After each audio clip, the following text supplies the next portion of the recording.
Recording in progress. Are there any, call the roll call, please? We'll start with the Planning Commission. Please say aye if you're here or yes. Commissioner Fernandez Madrid. Commissioner Nordstrom. Here. Commissioner Chavez. Commissioner Rhodes. Here. Chair Stewart. Present. Thank you. Commissioner Rake is not in attendance. Counselor Terrell. Here. Counselor Thompson Riser. Here. Counselor Erickson. Here. Counselor Ward Mullen. Here. Counselor Skipper is absent, as well as Hill at the moment, and Mayor Watkins. Is not absent. Thank you. We're ready to proceed.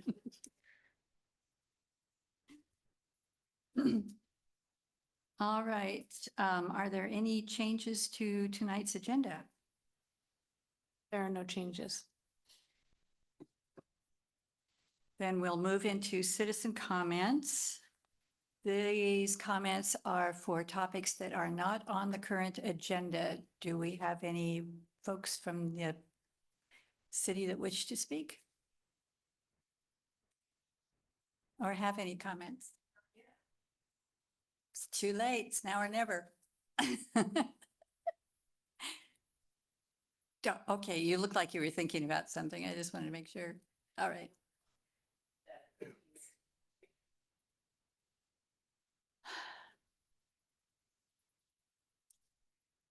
Okay. Let's just go ahead and do that then.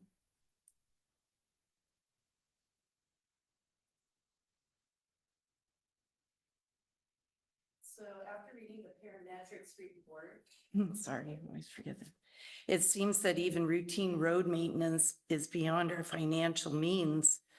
It's pretty frustrating to read that. I already suggested an opt-a tree program, so just thinking sarcastically outside the box here, I'm wondering if an adopt a pothole program could be possible in Carlton. My husband would love to take spray paint and circle the potholes so that people can avoid them. We could have a sign thanking the donor in appreciation for their generosity. The donor could pick the pothole that really annoys them. Maybe we get a few $100s a pothole. I don't know. It might help fill the funding gap, fix the potholes, and pave the way for some tree funding. So I apologize for being sarcastic, Mayor, but I feel frustrated. Here's my point. A plan to include trees, however aspirational you may think they seem now, need to be written into the TSP, or it simply won't happen at all. Many possibilities can open up in the next 20 years. What may seem prohibitive now could be financially manageable later. We should keep trees as one of our priorities. Some of the scenarios I saw on the slides of 7-foot parking, 5-foot bike lanes, 11 feet travel lanes each side, 12-foot sidewalks on both sides, still allows for 7 feet of planting trees in a 65-foot space. I can see that possibility in Carlton's future, and I look forward to walking along that street one day. Thank you. All righty, discussion topic Mayor is, Watkins, I also would like to make a comment on something that is on the agenda. I knew I shouldn't have done that. Okay, go ahead.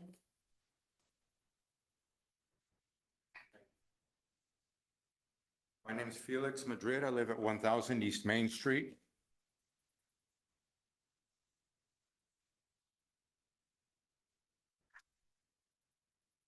And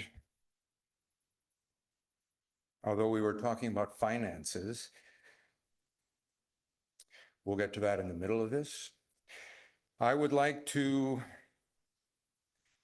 talk about the advantages of trees, of a 27-foot roadway with sidewalks and the planting strips for these trees. So we need to consider liability when we have buffers, sidewalks, planting strips. They reduce pedestrian vehicle conflicts. Narrow lanes lower crash severity, legal exposure. I think this is something that we can appreciate from a liability perspective. You'll know that a 27-foot roadway meets modern complete street safety standards. Narrower lanes naturally slow traffic. I think all of us are familiar with the traffic down the wide streets that we have in the newer subdivisions. There's parallel parking that provides a protective buffer and naturally slows the traffic. There's a clear separation of pedestrian and vehicle space, and street trees guide sightlines, reducing risky driving behavior. So with the speed reduction, there's a psychological narrowing effect from landscaping and parking, which eliminates the wide open road that some people like to race down, and which would encourage speeding. The trees and planting strips provide shade, provide comfort, noise reduction for pedestrians and for everybody who lives on the streets. This reduces the urban heat island effect. We're in triple digits at the moment. Anything that can help ameliorate the heat that we feel in the summertime is a bonus. 27-foot roadways with sidewalks and planting strips with shade trees increases property values and community appeal. This is something that everybody would be happy with. The narrower roadway enhances stormwater management. The narrower streets cost less to maintain. This is something that I think the city would be interested in, reducing costs going forward. And this is something that continues to accrue over time. The 27-foot roadways encourages walking and active transportation and creates a more attractive and livable neighborhood environment. Thank you. Thank you, Felix. Okay, we're going to call an end to that. We are down to discussion topic, joint TSP update and review continued. Before we do that, do I need to turn this over to Eddie, Mayor. Okay, to Eddie. Okay. Then it's all yours. All right, good evening. Folks hear me? Yes. Great. All right, well, we meet for our fourth iteration of this meeting. Thanks for being here tonight. Let me go ahead and share my presentation. It looks like I need to put in a request.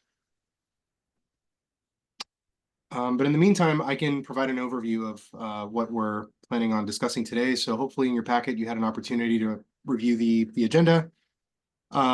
Principally today, we'll be talking about the funding and implementation strategy for the TSP. I'm happy to hear that some members of the public have reviewed the information in advance. I think that'll help with the discussion.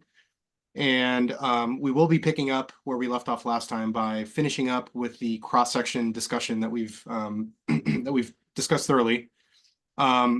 It'll be a bit shorter than the iterations past. I think this time we'll focus on the most recent changes based on the last round of feedback that we've gotten from you all. We'll open it up for a final round of discussion, and then we will spend the remainder of the time on that funding strategy. Let me see if I can share my screen now. Looks like it's working. One second.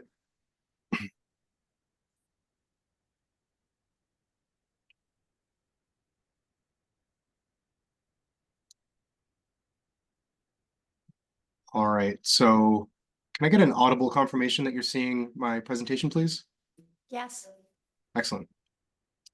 All right, I will jump right in then. Okay, so here we are today in August. We are right in the middle of the broad adoption process. Like I mentioned at the top of the call, and as you all know, we've had 4 of these joint Planning Commission and City Council work sessions where we've had an opportunity to really dig down with you all into key topics and technical aspects related to the TSP. We've iteratively taken your feedback back to the drawing board and incorporated it into our drafts. Simultaneously, we've also been working with city staff, ODOT, and our technical team to also refine the TSP according to the adopted, or the not the adopted, but the planned goals and objectives for the TSP and the community priorities that we've heard throughout this process. And we're getting ready now for what will be one of 2 official public hearings coming up later this this fall.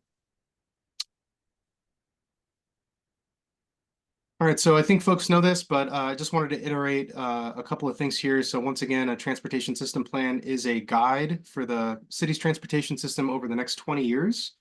Like I mentioned today, the funding discussion will focus primarily on the projects that we've identified through this planning effort and how the city can advance efforts to implement these projects over time and get them funded.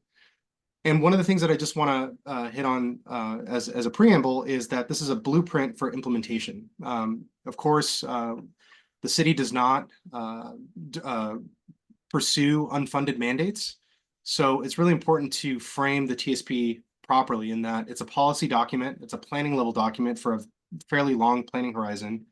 And these are the best ideas that we can generate with you at this time. But of course, priorities can change over time, especially when we're talking about funding. That picture can change pretty dramatically over the course of time.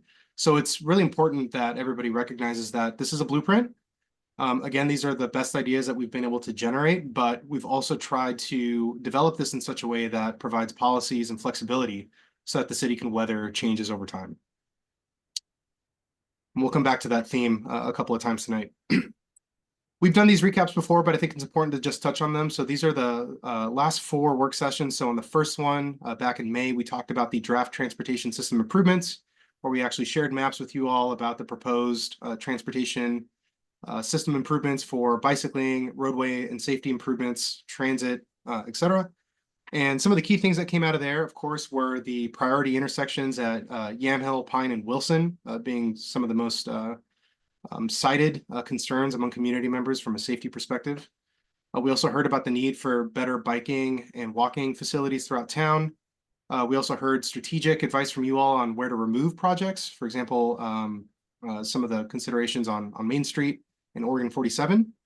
And it was one of the first times that we talked about potential constraints for implementation and making sure that we're right sizing the list of projects to what's realistic.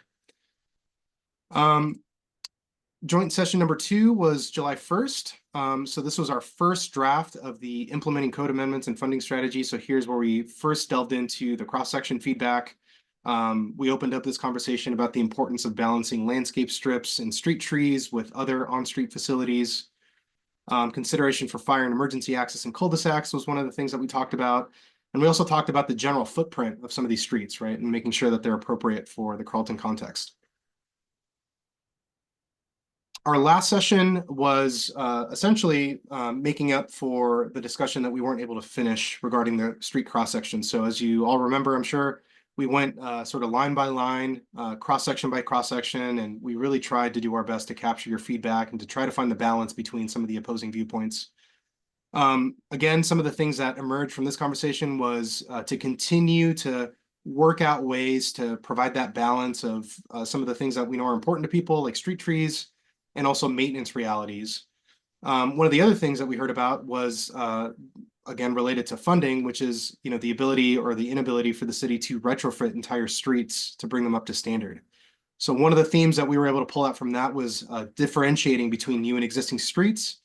Scott White, who's on the call, had some specific feedback for us on that as well. And we've actually incorporated new cross-section themes that we'll talk about today to try to address this. And one of the other interesting things that I think emerged from this conversation was the more specific trade-off around parking and landscape strips in residential neighborhood areas. So we heard pretty strongly from planning commissioners and counselors that in a residential context, that on-street parking is pretty important, but it's also maybe one of the most important places to make sure that we're incorporating trees and landscaping. So that's one of the things that we talked about. All right, so for today, like I mentioned at the top, we'll confirm direction on the street cross sections, and we'll spend most of our time gathering your feedback and reviewing the draft funding strategy, which I hope you had an opportunity to review in advance. All right, so here, let's get right into the street standards. So most of this language should be familiar to you all. I recycled most of this text, but big picture, these street standards are important because they are really the tools that the city can use in developer negotiations as development occurs in your community. These standards also help address gaps in infrastructure for priority corridors like safe routes to school, as you know, address potential planning areas for stormwater mitigation, heat island effects, etc., and then also creating buffers for bicycle and pedestrian zones. In downtown, it's really important that we preserve that design flexibility in your downtown core, so the street standards try to reflect that. And like I've mentioned before, the theme of flexibility in designing streets in a way that can accommodate changes as the city grows over time.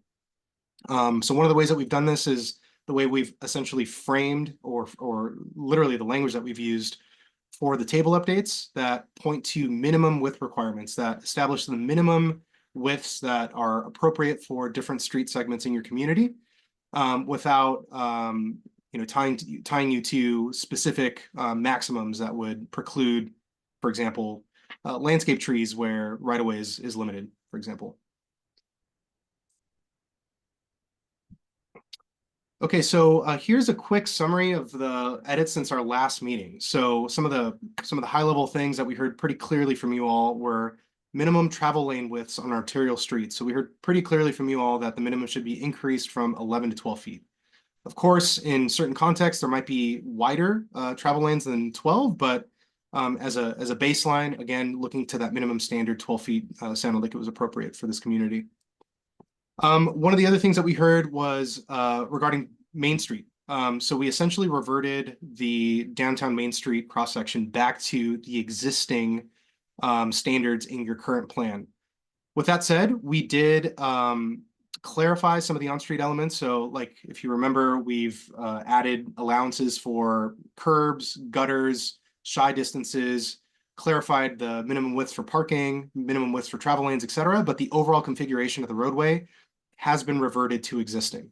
At our last meeting, we showed a couple of concepts for example, intermittent parking and all that stuff. And we heard pretty clearly from you all that those changes weren't necessary in downtown. Third big edit was bike lane striping has been added as a minimum standard where applicable. So we heard from one counselor in particular that the standard for striping should be included, even though these are dimensional standards. This is an opportunity to provide guidance for future street development where those striping requirements are important. And we've essentially concentrated those requirements on Main Street off of the downtown segment, and also in school zone collectors, where ostensibly you would have a higher need to protect kids using bike lanes adjacent to vehicles. We also, like I mentioned before, we've also incorporated a couple of new cross-section elements. So there's new standards added for new school zone collectors and new residential streets. I'll say a little bit more about this when we actually get into the cross-sections, but the idea here was that there's a fairly large discrepancy between existing school zone collectors and collector streets in general, and those new collectors that might be created through development. Along with that, there's different opportunities to provide for some of those on-street elements like bike lanes and landscape strips. The other thing that I think we're trying to grapple with here is that we don't want these standards to be unrealistic, right? So for large swaths of the city where the street system is essentially built out and development is unlikely, we don't want to impose requirements that are going to be too hard to fund or to maintain long term. So for that reason, these new school zone collectors and new residential streets provide opportunities for the city to pave a path forward in terms of what your on-street elements look like for new streets as development occurs. The other way that we've incorporated the landscape strip requirement is, once again, that we've added it as a requirement to those school zone collectors and residential streets, hopefully increasing the canopy for streets throughout the community. And we've also removed the rural residential option. That was, again, kind of based off of feedback that we've heard from staff. And I can explain more about that as we get into it.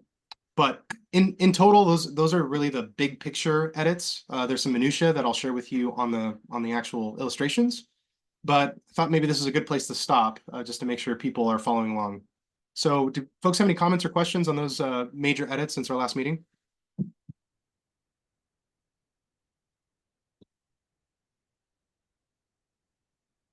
All right. Yeah, the I'm not part hearing about the anything. bike lane What? Yes, Councilman. comments, questions. Start with one. The part about the bike lane striping, we had discussed about it with just like the fog line and the bicycle symbol, not the double striping, but you seem to keep pushing for this. No, sir, that's a misunderstanding. I can show you in the illustrations, but we've removed the double fog line thing. And I've tried to be clear about this in the past, but the cross sections they're not intended to work like public work standards. So the actual striping dimension and the exact design that the city would use is fully in the discretion of the city and your public works department. For the purposes of planning, though, we've shown a single line, like a traditional fog line, to help kind of ease some of that confusion. But again, we're not dictating striping standards specifically. We're just pointing to the places and the functional classifications where that striping makes sense from a safety perspective. So I can explain that when we get to the cross sections. Thank you.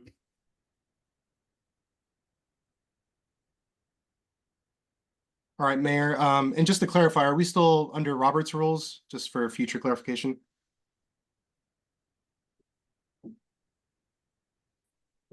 Yes, Eddie, we are. Okay. So Mayor, I'll defer to you in terms of moving forward or stopping for comments, but let me know if we're good to proceed. We are, thank you. Great, thank you, Mayor. Okay, so again, this is just a summary of the arterial streets changes. This is a little bit more detailed than that broader summary, but as a big picture takeaway, and this is really adding together everything that we've heard over the last 3 meetings, we've retained 65 feet of right-of-way for utilities and street tree possibilities on arterial streets. So that's one of the things that we heard from you. We also heard loud and clear that, as much as we were trying to essentially bridge the gap between ODOT design standards for Oregon 47 and the community's desires for downtown, we've ultimately decided to remove the shared travel lanes from the downtown segment of Main Street. So we heard that, we've heard that across the board from people who cycle, from people who don't cycle, people that really want to prioritize parking in downtown, et cetera. This will require a design exception from ODOT, but we've run it by them and they're supportive of the recommendation to keep downtown as is. Like I mentioned at the top of the call, one of the other big changes was increasing the minimum travel lane width on arterial streets to 12 feet. We think that's more appropriate for the various kinds of vehicles that would travel through your downtown. And like I mentioned previously, no changes to parking. So at one point in this process, we threw out an idea for intermittent parking. We heard loud and clear that wasn't a priority for the community, so parking has been reverted to existing. So essentially, like I mentioned, no change. So here's what you have today per your standards. So right now, it specifies a 40-foot pavement width, no travel lane dimensions, no parking lane dimensions. And we've just tried to clarify that, again, to try to better organize the on-street elements for future development. So now we have those 12-foot travel lanes, 7-foot parking lanes. We've accommodated curb and gutter and shy distances, which applies across all of the cross sections, which hopefully gives the city a better handle on precisely what these streets should look like as improvements happen over time.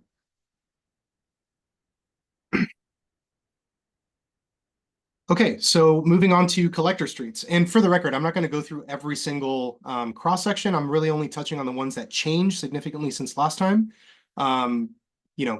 Based off of last time's conversation, several of the cross sections essentially had no change. We had plenty of healthy discussion, but no specific changes. So I'll be focusing just on the ones where we've made edits. Okay, so this one is probably where we spent most of our time. So collector streets. In some ways, collector streets are the backbone of the local transportation system, given that there's really only 2 arterials in town. The big changes here is that we replaced the former new collector street standard, which currently is written as a 71-foot, essentially highway-sized street standard, down to something that's more appropriate for the community context at 60 feet. And at our last meeting, I feel like there was fairly broad support for that. It felt like it was the right size. There was, of course, some debate, healthy debate about what the on-street element should look like, but the overall footprint seems to be appropriate. Like I mentioned, we've tried to be as thoughtful as possible with regard to the landscape strips. We know that we can't require them on every single street in the city because of the maintenance challenges and the funding challenges that we're here to talk about today. But we also recognize that particularly for new streets and new development, there's a massive opportunity to allow for those landscape strips to be built, and by way of incorporating those 5-foot minimums. So for new collectors and new school zone collectors, those 5-foot minimum landscape strips are included as a way of accommodating those trees and balancing those maintenance requirements. The other thing is differentiating standards for new and existing collector streets to balance the need for bicycle facilities and trees with maintenance realities. So again, this is very relevant to the funding discussion. I think we've tried to be as thoughtful as we can in terms of what is required and how that will affect maintenance over the long term, recognizing the city's funding realities. Okay, so in terms of changes, we've reverted the existing street standard for collector back to existing. That's something that we heard from you all. But once again, we've just done what we've can. We've made some minor modifications to clarify the on-street elements. So making sure that it's clear what the minimum lane widths are for parking, for travel lanes, and allowing for those sharrow pavement markings to be incorporated. We heard pretty clearly that the existing collectors don't require any dedicated bike lanes. So it's essentially shown as a mixed street environment. All right, so this is a new one. So this is the new school zone collector. So this is analogous to the new collector street standard, but in this place, we've really made the trade-off from parking and landscape strips. So here what you see is 2 10-foot travel lanes, a 1-foot marking. Again, it does not have to be a double marking of any kind. It can be a single marking, but just for the purposes of dimensional planning, approximately 1 foot, give or take. Recognizing that most actual striping is about 4 inches. 6-foot bikeways minimum on both sides, again, given that this is a school zone area. And then 5-foot landscape strips as a minimum to incorporate that, those canopy effects, cooling, etc. Yeah, so I think, again, the takeaway here is if you compare this one to the new collector street standard, it's very, very similar. The main thing is that we've traded off parking for that landscape strip. All right, so we're getting to local strips, so maybe I'll stop here. Do folks have any comments on the new school zone collector, since this is the first time you're seeing this?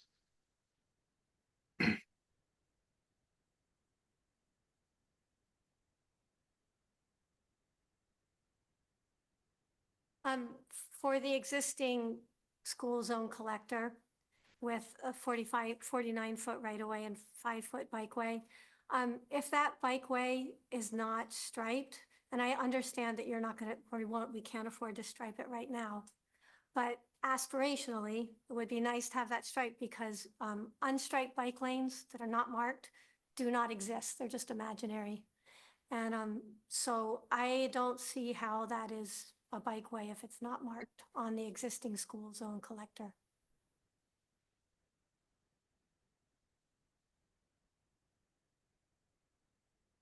Thank you.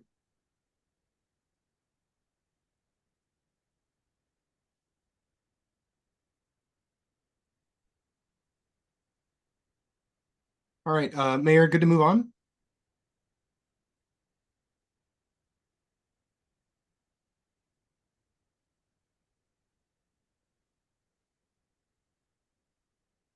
Yes, move on.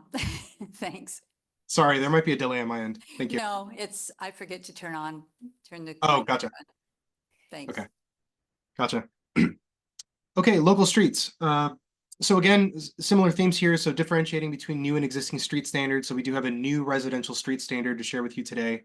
But the reason for this is, again, to address those parts of the city that are essentially already built out and unlikely to develop, and or where the local context doesn't call for improvement beyond the full residential street standard. This is where the local narrow option discussion comes into play. Perhaps there might be substandard streets today that don't make sense to bring up to a full street standard. So that local narrow option is more appropriate. We've incorporated 5-foot landscape strip minimums along those new residential streets to address the need for more trees while again balancing capital cost realities for existing streets. The other thing that we have taken another stab at, hopefully people will support this, is preserving on-street parking in neighborhoods. So, we did hear pretty strong arguments from both sides of the aisle, so to speak, regarding trade-offs with parking and street trees. But we've tried to do our best to balance both in the updated sections. So here's your existing residential. So the current right-of-way standard doesn't accommodate a 5-foot strip. So it's written that way, but if you do the math, it doesn't quite work out. So we've updated it to what is actually feasible within the right-of-way. Again, this is for existing residential streets. And, we've done some additional work to try to ground truth this essentially. So for large parts of the city that are already built out, particularly in older neighborhoods, you do have more constrained street environments. And, making space for trees would likely require right-of-way acquisition into private properties. And, again, it's not that that's entirely off the table, but it just doesn't sound like a priority from a system perspective, especially given that we have a huge opportunity with new streets to, make sure that we incorporate those landscape strips. So that's the reasoning for this.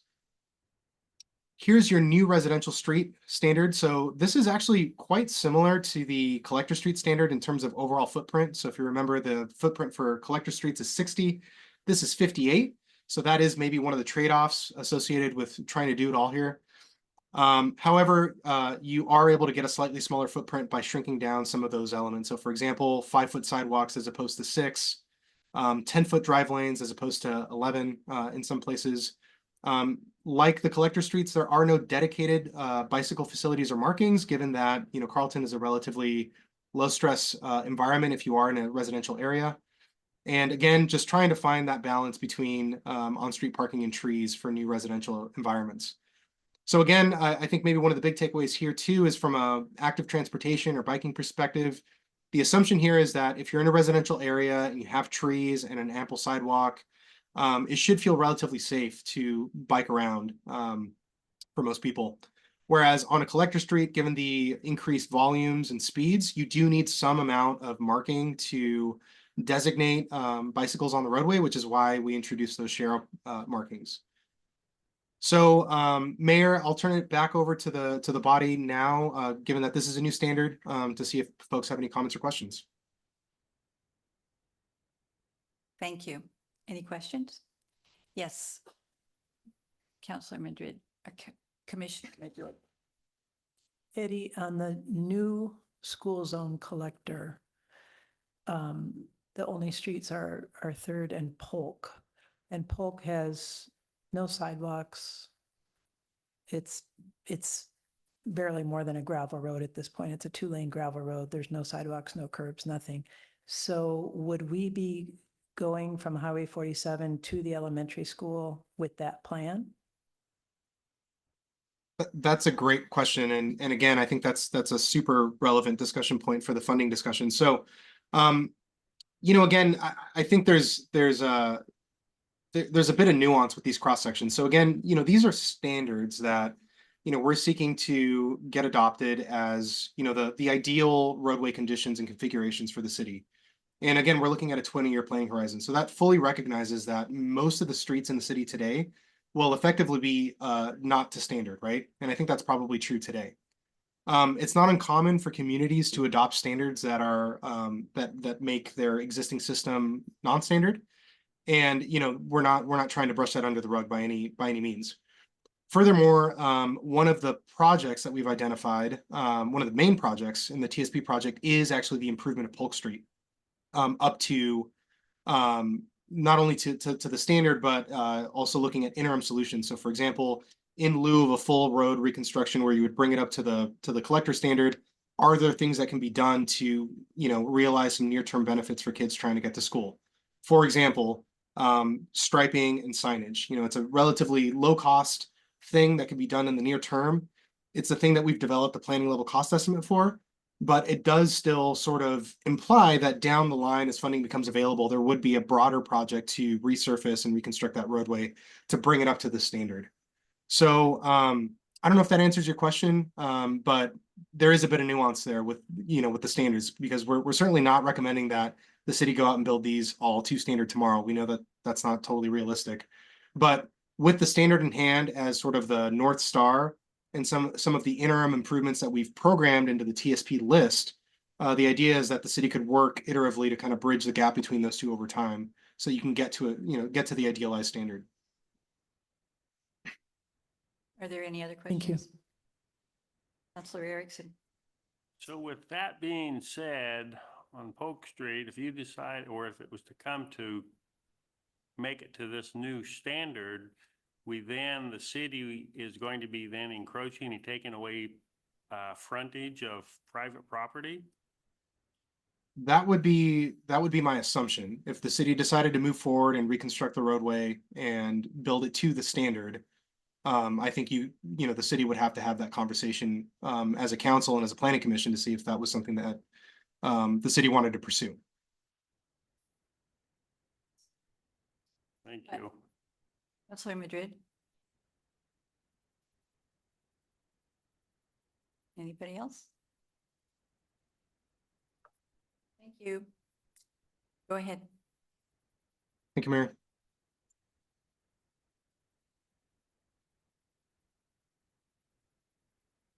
All right, so I guess I jumped the gun a little bit, but here are some of the prepared questions that I had. So, do the cross sections address your concerns? I know that in your packet you have the complete memo. Like I said, for time, I really just focused on the main changes, so hopefully that was a little bit easier to digest than going through every single one. Again, I recognize that for this body, there's been a healthy debate about the trade-offs between parking, landscaping, bike ped elements, et cetera. So, we've really tried to split the difference and prioritize landscaping where it's most feasible. So in new development, new streets, and firming up those requirements where it makes sense. But in other places, namely where the street system's already built out, we recognize that those things might need to be either not required or optional. So I know that's a hard conversation for you all, but hopefully we've struck a balance there. And again, this is not the last bite at the apple. You'll have an opportunity to debate this again at the public hearing, and you'll have plenty of time to review the draft TSP as well. But for today's purposes, we just want to know if we're on track or not. And then also, I guess kind of building off of that is the distinction between new and existing streets. Does that address this trade-off? It's what we've tried to do in terms of splitting the difference, is creating new standards for new collector residential and school zone collector streets. And we just want to know if that lines up with your funding realities and maintenance concerns that we've talked about previously. And of course, did we miss anything? I think you guys have been really helpful in pointing out inconsistencies and omissions. So if there's anything else that you think is glaring or missing, please let us know. For example, making striping required on existing school zones, that makes sense. So Mayor, I'll turn it over to you all for any additional feedback, questions, or concerns, and then we can get into the funding discussion. Thank you. Counselor? On page 34 of the packet, there's a table that shows all the street standards, Eddie.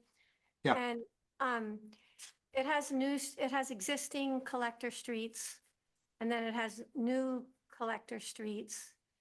And then it says the minimum bikeway is not required on the new collector street, which is a bit confusing to me.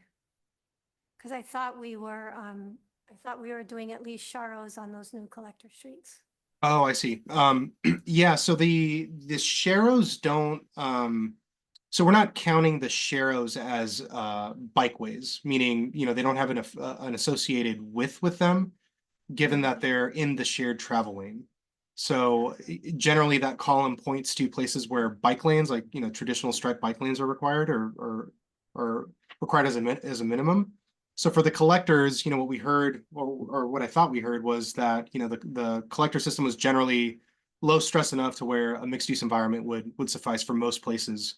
Um, you know, I don't think it's appropriate for the school zone areas, which is why we've retained bike lanes there. And then there's also bike lanes on the east and west segments of Main Street, just given the higher traffic volumes. But everywhere else, we're essentially leaning into the city's ability to, you know, invest in a relatively low cost kind of neighborhood bike route. So here's my concern is Sure. that, yeah. Does anybody else have a question? Okay, Counselor. So my concern with that is when the developer sees that it's not required, then they in fact don't do it. And as when I was on the planning commission, we could not require them to do things that were not required. And I thought we had discussed that Sharrows would be required, that Sharrow marking would be required on new collector streets.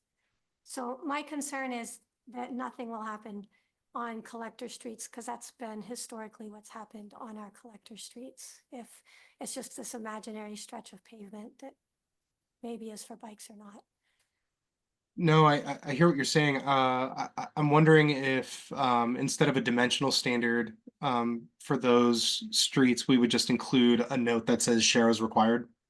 Yes. Because the intent was for them to be required. They were just not in that column because again, it wasn't like a width based thing, if that makes sense. Yes, so that would meet my needs. Thank you. Okay, gotcha. Any other questions? Counselor. Okay, so with that being said, as we discussed before on collector streets was just to have the bicycle symbol. Correct. Okay, so that's what you're gonna have in this still, correct? Correct. Okay. Yeah, and the previous comment was just saying that currently in the table, if you look at bike lanes, it says not required. And that's a little bit misleading because while the bike lanes aren't required, the symbol is. So I think we just need to make that more clear. So I think we'll just add a note that says share is required. Counselor Madrid. And then Eddie, just, I think it's a clarification, but I just want a little bit more reassurance. On page 35, in the footnotes, when we talked about the radius of in a cul-de-sac for emergency vehicle turnaround and access, 48 feet in width, and that's seems to be what I remember from a couple of years ago. North 4th Street was going to do a little mini subdivision there. And so that's been cleared with Carlton Fire Department. It is 48 feet. We have not cleared it with the fire department. I think that would be a very astute idea, but we did do a bit of research. I can't cite the exact materials right now. Maybe Scott, you know, since you have your hand up, but we looked at Oregon Fire Code standards and they have access standards for cul-de-sac turnarounds. So we just made sure that they were adequate for those standards. And I think the standard is based on a 96-foot cul-de-sac. So we just took the radius of that and said that has to be the absolute minimum. Scott, do you have anything to add to that? I'll confirm, Eddie, that, yeah, that's exactly what we did. And we have consistently received, I've worked for a number of jurisdictions where it's the fire marshal or the fire chief that will consistently refer to that Appendix D in the fireman. They don't deviate from it. So yeah, that's what we have there for a standard for expectations. While we're on that, on footnotes, same page, page 35, Eddie, did you want to talk about the local narrow option there? I think we had some late minute discussion at the staff level, noting that footnote number 2 for the local narrow option, you don't show that highlighted in yellow. So all of those bullets that are shown there, there's 6 bullets that would all be proposed. And we had some late discussion on that with respect to it's almost becoming a situation where we can take the local narrow and consider it to be a non-standard street, one that could be subject to a modification approval criteria. And we have that. It's part of the development code. We have streets that go through a request for modification. It's usually findings of hardship. And when all of this was being introduced, the 6 bullets that are shown there, just struck me that, wait a minute, we're really telling applicants that we want special circumstances when this is proposed. And so, and Eddie's nodding his head here, it was kind of like we're looking at modification and looking at it's the same thing. So there is some alternative language that I had kind of proposed, and it didn't make the cut for the meeting tonight, but I recommend that we shorten that considerably and that it would be non-standard, subject to a major modification approval, something that could run concurrently with a subdivision or a design review type of application, whatever it is. But yeah, the applicant would be directed with that change in a footnote there. Yeah, thank you for bringing that up, Scott. And I think you covered it better than I could have. But yes, so you know, the bullets that Scott is referring to were incorporated based off of feedback, primarily from Scott, given that, you know, he's the one that is often, you know, the front line for a lot of the development review applications. Making sure that this was that the local street option was something that had clear and objective standards and that essentially couldn't be abused by developers. Maybe that language is a little bit harsh, but we wanted to make sure that there was clear guidance that the city could point to direct that kind of development. So to Scott's point, you know, we took a whack at coming up with some clear and objective criteria. And Scott astutely pointed out that the non-standard modification language that's already in your municipal code covers much of that arena and might be more appropriate as the actual edit. So anyway, Scott, thanks for bringing that up. Folks, if you have any comments on those criteria, I think we're open to hearing that. But just know that when you get the draft TSP in a couple in a couple of days here, you'll have an opportunity to review the revised language that points back and cross-references to the correct referencing your municipal code. So thanks, Scott. Thank you, Eddie. All right, folks. Well, like I mentioned before, I don't want this to feel rushed. You know, I know that we've had a handful of conversations about this already, and obviously the cross sections are really important to get right, but this is not the last bite of the apple. There's still plenty of time for you to provide more detailed review and nuanced comments on these. So hopefully we've gotten closer to something that's acceptable as we head into the adoption process. But you know, for the sake of time, we do need to get to the funding conversation. So it's kind of a speak now or forever hold your peace kind of thing, at least for the purposes of today's meeting on the cross section. So Mayor, let me know if we're good to go. Are there any other questions? Proceed. All righty.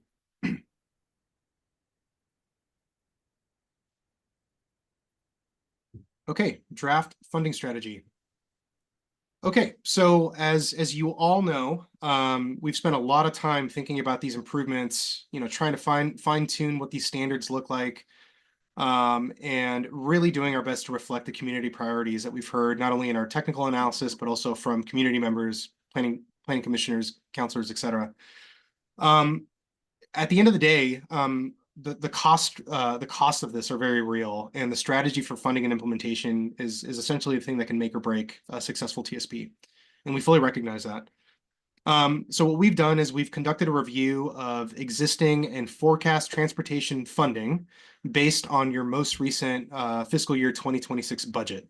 It should be noted that this is not necessarily the first cut at this. We've actually had, I think, a couple of pretty substantial reviews to try to get it to the point that it's at today. So this represents months of work, and there's certainly more that can be done based on your feedback. No surprise, transportation funding for capital improvements, which is primarily what we're talking about with the TSP, is limited. And the other constraint is that these costs are increasing over time, year after year. So one of the principal strategies that TSPs use in general is organizing projects into a cost-constrained and cost-unconstrained or aspirational lists. So what that means is cost-constrained lists are, at least for Carlton, are a mix of your high-priority, near and medium-term projects for which funding is reasonable and likely through some combination of local and external funds. Near-term projects refer to those projects that should be accomplished in approximately within a 5-year planning horizon. Medium-term or 5 to 10-year projects, and long-term projects are 10+ year projects. So again, it gets pretty hazy once you're looking past 10 years into the future, which is why that aspirational bucket is very important. So your aspirational cost unconstrained projects are your lower priority projects comprised of a mix of medium and long-term projects, which have been identified as needs at some point throughout this planning process, but don't have an identified source of funding, either because they're too expensive or because they're too low priority, and most will require some significant amount of external funding through grants or loans. So for the next couple of slides, I'll just do a quick overview of your existing transportation funding sources at the local level. So your first, most prominent is your street fund. So the street fund supports city maintenance and repair of both paved and unpaved streets. The street fund is also what pays for signage, striping, capital outlay for equipment, etc. The street fund is funded primarily by the state gas tax, which 20% highway trust fund per capita is what the city of Carlton receives. The city also receives some additional funding from vehicle and license registration fees and weight mile taxes. And all of that goes again into the city's principal maintenance budget, which is the street fund. So some of the challenges with the street fund are, of course, the rising cost of labor, equipment, and materials. And then also the fact that by and large, this fund is not eligible for capital projects. So while we consider the street fund as a really important tool for the city to use, especially with TSP implementation over time, granted that all capital costs will incur long-term maintenance costs, we can't really count the street fund as a reliable source of funding for new capital projects, which you probably all know. The other significant source of funding is your transportation system development charges. So as you probably all know, there's different franchise and fees or funds within within your SDC structure, and transportation is one of the tranches, right? So the SDCs is funded by local development pretty exclusively, which charges on new construction or buildings that require new utility services. Historically, the SDC funds have generated a substantial amount of capital for the city, but one of the challenges, of course, is that it's variable due to the development-driven nature. So for example, around the COVID years, there was one year, I want to say it's 2021, where the city of Carlton actually did not spend anything in system development charges on transportation capital projects. The other challenge with SDCs is that they can pay for capital costs only, but they're strongly stipulated by state law. So SDCs cannot be used for fixing existing system deficiencies or replacing existing capacity. So it's pretty hamstrung as it is, but it is a significant source of funding for the city. And last but not least, we have our Transportation Capital Improvement Fund. So this is the primary source of transportation capital improvements at the city's disposal.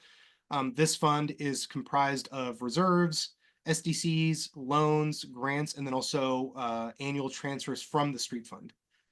The main challenge with this one is that it's contingent on all of the other funds. So historically, it has fluctuated over time, but it is a reliable source of funding that the city can look to for capital improvements over time. So for the purposes of the TSP and for the forecast that we conducted for planning in general, the Transportation Capital Improvement Fund is considered the sole source of dedicated transportation funding that can be used for future TSP projects. So this is what we've received through direct city advice in working with the project management team. Again, this is not to discount the importance or the role that the street fund or the SDC funds play. But again, for planning, we wanted to be as conservative as possible. So the transportation CIF is what we looked at. Okay, so like I just mentioned, the SIF was the basis of our analysis, and we also used expenditures specifically as the basis for the forecast. So the reason we used expenditures is because expenditures generally do a better job of reflecting actual investment potential, especially in smaller communities. It also reflects historical spending against reserves. So for example, you might receive a certain amount of revenues every year, but I've yet to see a city that spends all of the money they make every single year, right? Typically, you want to have something in reserve. So expenditures is a really important tool for looking at that.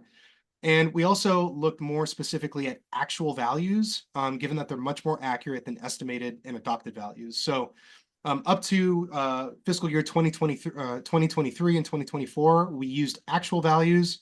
For 2024, 2025, we used the estimate, which I think is more accurate than the adopted. And then for 2025, 2026, we did use the adopted value just because that's the best that we have at our disposal today. One of the other things that we did in reviewing these funds is we did make some adjustments for some of the sort of one-time and discretional funding sources. So for example, in the FY26 budget does report the $1.5 million award for the West Main Street improvements. We can't count on $1.5 million every year in perpetuity for 20 years. So for planning purposes, again, that award was removed from our calculations here. Excuse me. So in summary, looking at these 5 years of actual estimated and adopted data, the city has averaged $186,000 per year spent on transportation capital improvements. If you add that up over the 5-year period, that's approximately $900,000.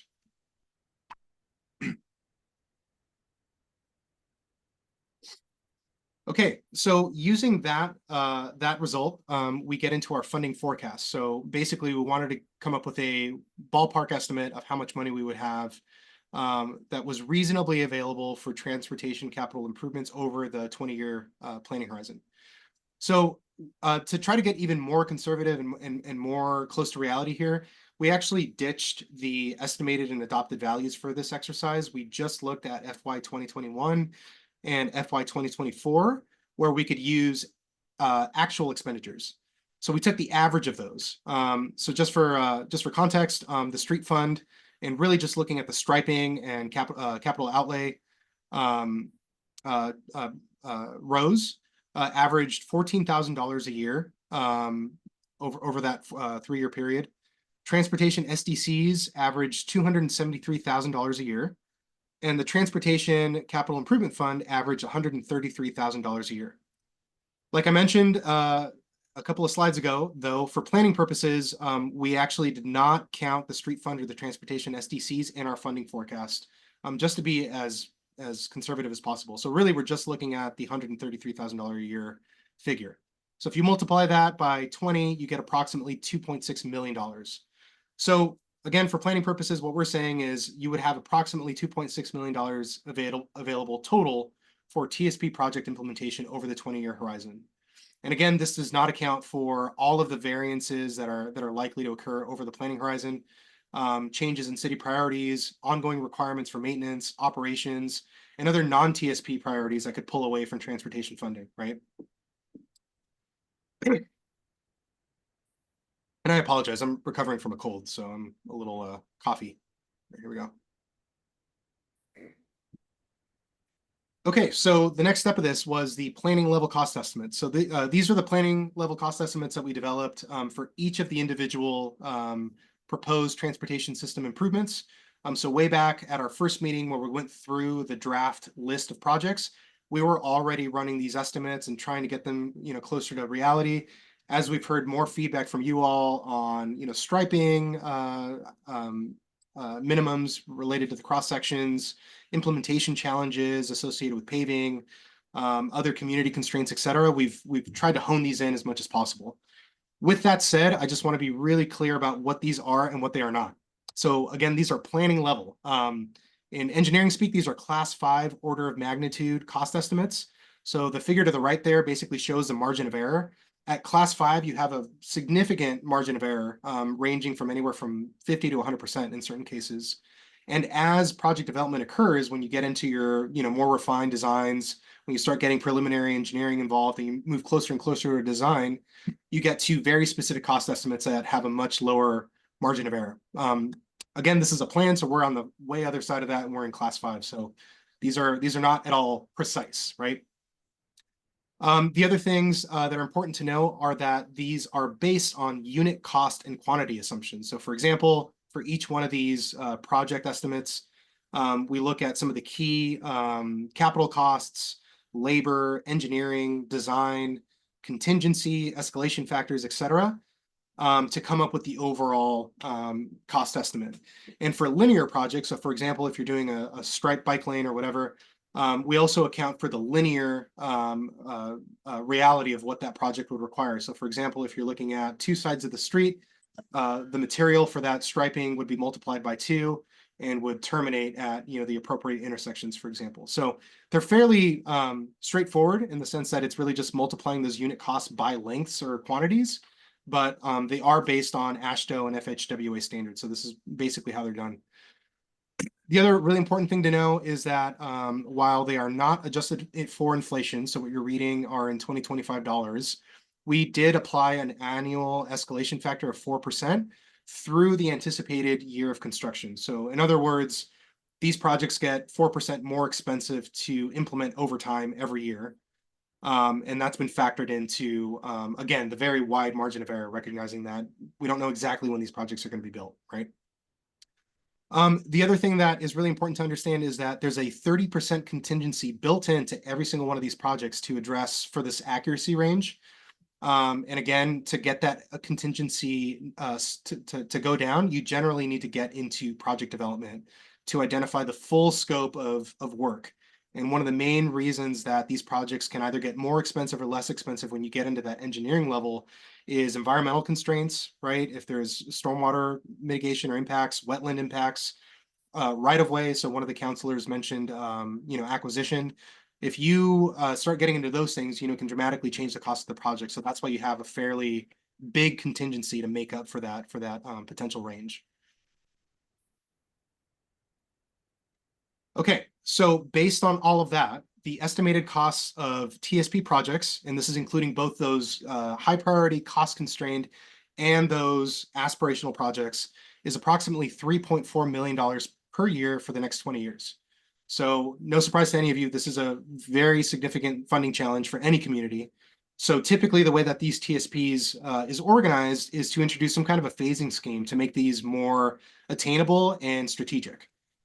So again, I mentioned at a few slides ago that there are timelines associated with the projects based on their priority, just generally speaking from a systems perspective, based on how well they align with the TSP goals and objectives that we've talked about, and then also based on the costs and what we've heard directly from community members. So near-term projects, if you just look at that bucket, is approximately $587,000 per year to fully implement. Medium term is $263,000 per year, and long term you're looking north of $2.5 million per year. So the last step here in terms of assessing the city's overall ability and strategy for building these projects is looking at the actual local gap. So this is looking strictly at the capital improvement funds for transportation on an annual basis. So let me just run down the columns here. So you have your project list on the far left, so near, medium, and long-term total, which adds those up. And then you have a subset underneath that's cost-constrained and aspirational. So like I mentioned, the cost-constrained projects include a mix of the near-term and the medium-term projects, whereas the aspirational projects are generally the long-term projects, but there's a couple of medium-term projects sprinkled in there as well. For all of these projects, really what we have to play with is the $133,000 from the Capital Improvement Fund. And on the far right, you have the gap associated with each of those line items. So for example, if you're just looking at your near-term projects, which again, ostensibly are your highest priority, best bang for your buck TSP projects, the estimated local funding gap on an annual basis might be north of $400,000. Medium term is a smaller gap, $130,000, but again, that's not that's not exactly the right way to look at it, given that ostensibly the city would implement the near-term projects before the medium-term projects, right? So by the time you get to the medium term, that 4% escalation is really going to come into play and could elevate this cost even higher. But granted, it's a smaller list and the gap is smaller as shown right now. Long-term is definitely the biggest gap. So these are your big projects that would require significant external funds, lots of coordination from ODOT, for example. Those projects are $2.3 million in terms of gap.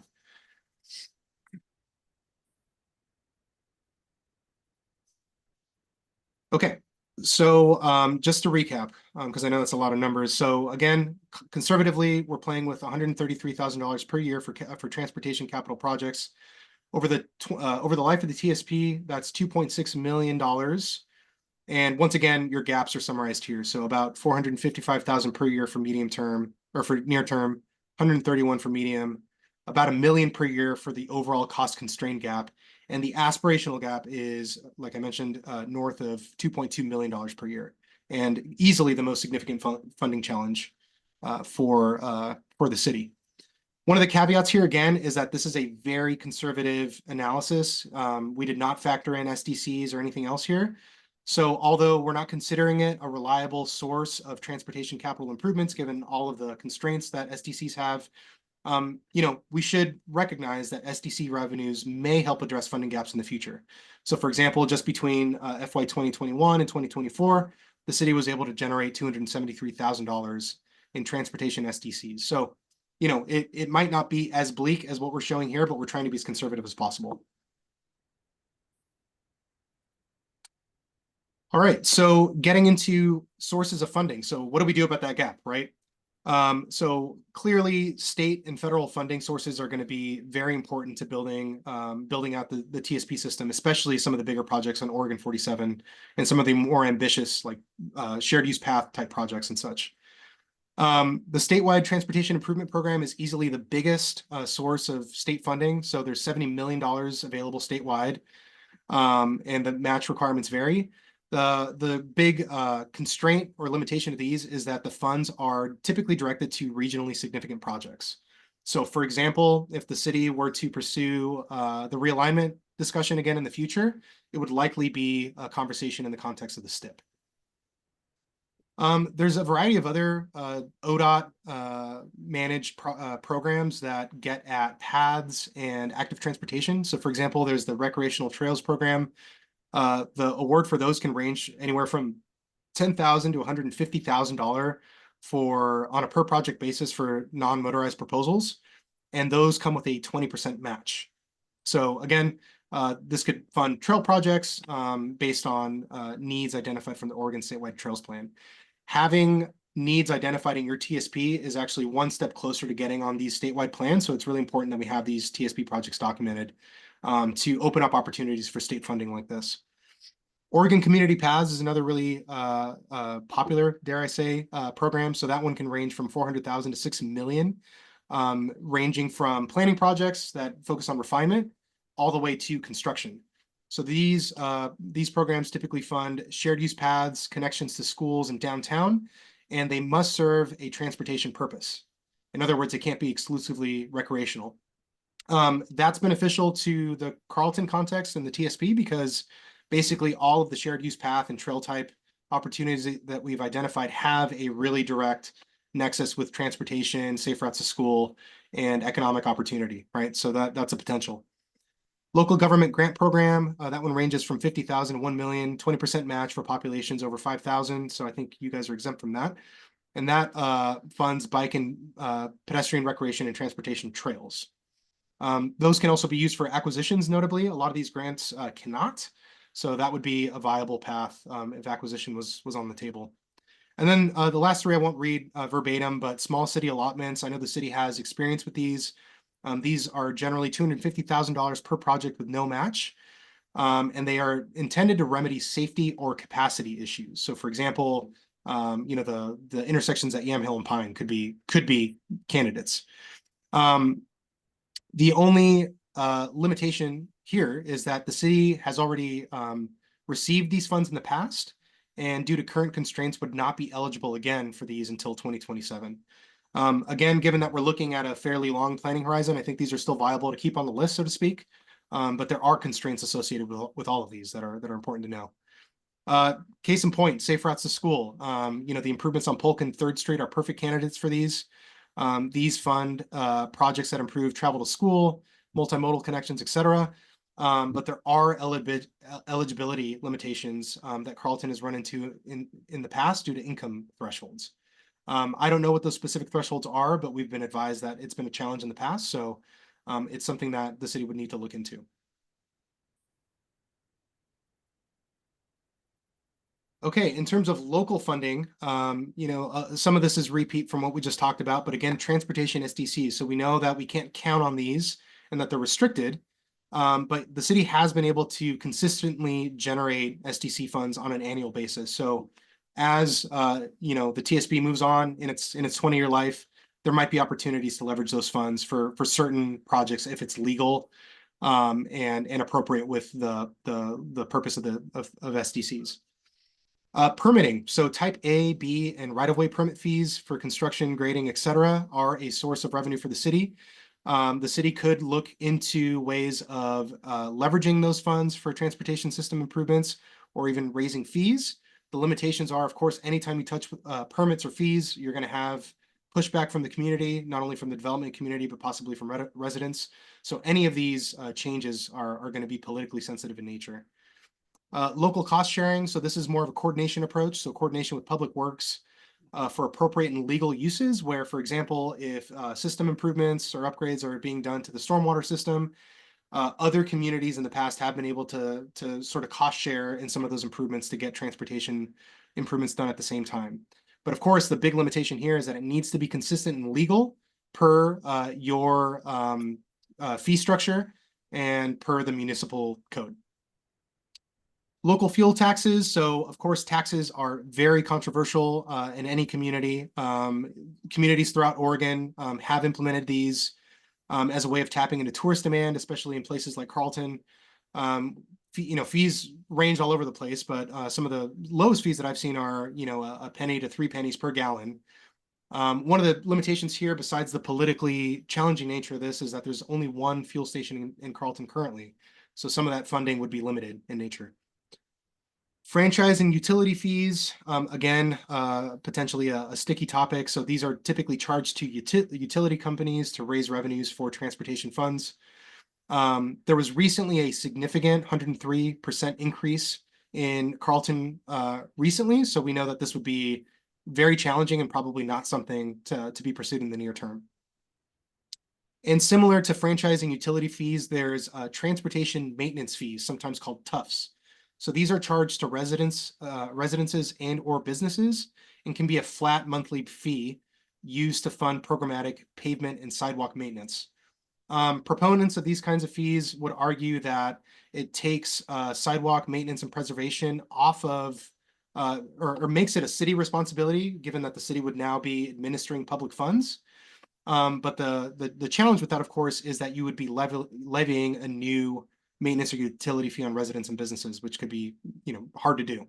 But it is an option that's done in Oregon, so it's worth keeping on the list. And to wrap things up, overall strategy. So here's how you kind of bring these things together to try to get to something that might be more feasible. So generally speaking, even though those numbers that we shared earlier in terms of the cost of the TSP projects are big, if you look at some of the individual projects, they are more bite-sized and manageable. So one of the maybe easiest funding strategies for Carlton moving forward is steady local investments in smaller, cost-effective, and I would add high-priority TSP projects. So for example, interim improvements where you can get some benefit in the near term by doing some striping, adding signage, improving crossings, etc. Might be a really good use of capital improvement funds over the long term. And of course, this needs to be balanced with the maintenance implications. So we've heard from staff, repeatedly that, we can't just, put striping down and call it a win if we don't have the maintenance accounted for. Like I mentioned before, the existing maintenance requirements that the city is facing are already challenging. So any new markings that are put down are going to add to that backlog of financial constraint that the city is facing. So it's something that needs to be done very strategically.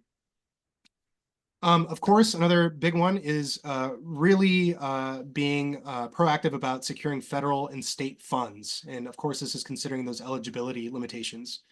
Like I mentioned before, the TSP is going to be a massive tool in the city's back pocket, in that it allows you to more competitively pursue some of these federal and state grants. So there's a whole host of those ODOT administered programs that we went over.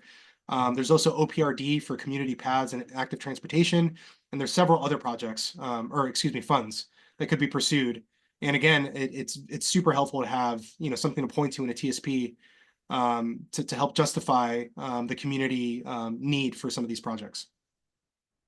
Another way of getting the most bang for your buck, so to speak, is using any grant funds that the city is able to obtain to meet local match requirements. So again, this is a common practice that we see throughout Oregon, but it's a really smart way of really amplifying the city's ability to pay for projects.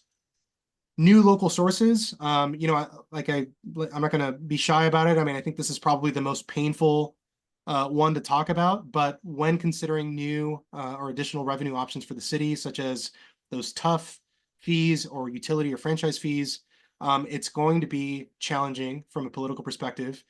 It's going to require voter approval, and the city should really weigh the impacts on ratepayers and overall affordability in the context of the benefits that you would be getting for those transportation improvements, right? So it's not to say that this is easy by any stretch of the imagination, but it is, there are some options there for the city to pursue, but it's going to be challenging. And last but not least, again, like I mentioned, where it's applicable, appropriate, and legal, I do think that it's really smart to try to leverage and coordinate infrastructure projects.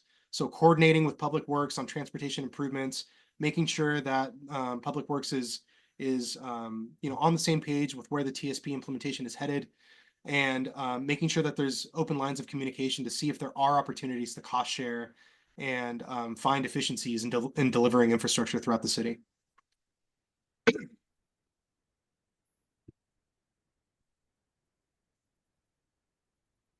All right, folks, so that is the presentation portion. So really the remainder of the time is just for discussion.